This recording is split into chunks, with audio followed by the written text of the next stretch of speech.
Bonjour, donc aujourd'hui vous devez faire des exercices en orthographe qui portent sur la formation des adverbes en ment.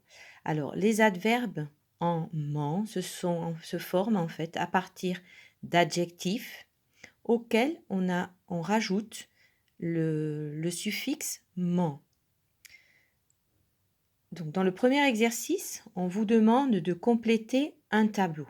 Donc dans ce tableau, dans la première colonne, vous avez les adverbes entièrement, extrêmement, premièrement, négativement, gracieusement, sereinement, autrement, lentement, impérativement.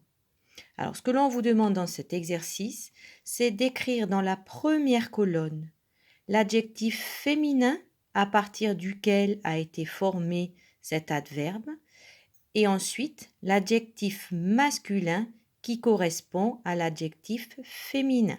Donc si nous prenons le premier adverbe, c'est donc entièrement. Si j'enlève la petite partie ment, il me reste comme adjectif féminin entière. Et le masculin de entière, c'est entier. De même, pour le deuxième adverbe, extrêmement, si j'enlève le suffixe ment, il me reste comme adjectif féminin ou masculin, parce que dans ce cas-là, c'est le même, extrême. Donc pour le suivant, premièrement, j'enlève le suffixe ment, il me reste comme adjectif féminin première, qui a pour masculin premier. Voilà. Vous devez poursuivre ainsi jusqu'au dernier adverbe, impérativement. Dans le deuxième exercice, on vous demande d'écrire les adverbes en ment dérivés de ces adjectifs, c'est-à-dire formés à partir des adjectifs qui sont donnés.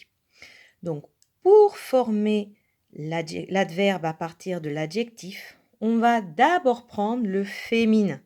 Donc, le féminin de courageux, c'est courageuse.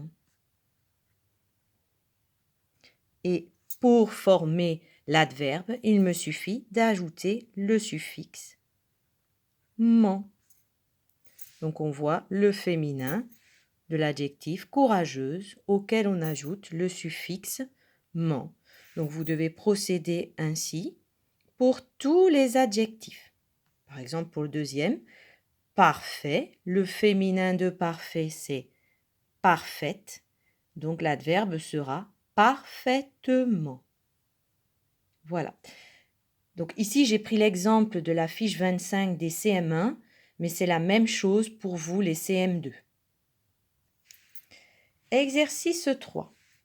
On vous demande d'écrire plusieurs phrases pour raconter la chasse que fait une lionne derrière une gazelle. Donc en fait, on imagine qu'une lionne est en train de poursuivre par exemple une gazelle. Tu devras utiliser des adverbes en ment qui seront formés à partir des adjectifs comme par exemple rapide, dangereux, long, vif, féroce, cruel, ou bien d'autres que tu aurais envie d'utiliser et qui ne sont pas cités. On vous demande d'écrire votre texte au passé composé et à l'imparfait. Si c'est trop difficile pour vous d'écrire le texte au passé composé et à l'imparfait, vous pouvez l'écrire au présent et vous concentrer plutôt sur l'écriture de vos adverbes. Oui, donc un exemple de phrase, cela pourrait être la lionne court très rapidement pour rattraper la gazelle. Voilà. Ensuite, vous pouvez écrire toutes les phrases que vous voulez et qui restent bien sûr dans le thème proposé. Voilà, j'espère que cette petite vidéo vous aura aidé à mieux comprendre les consignes de la fiche 25.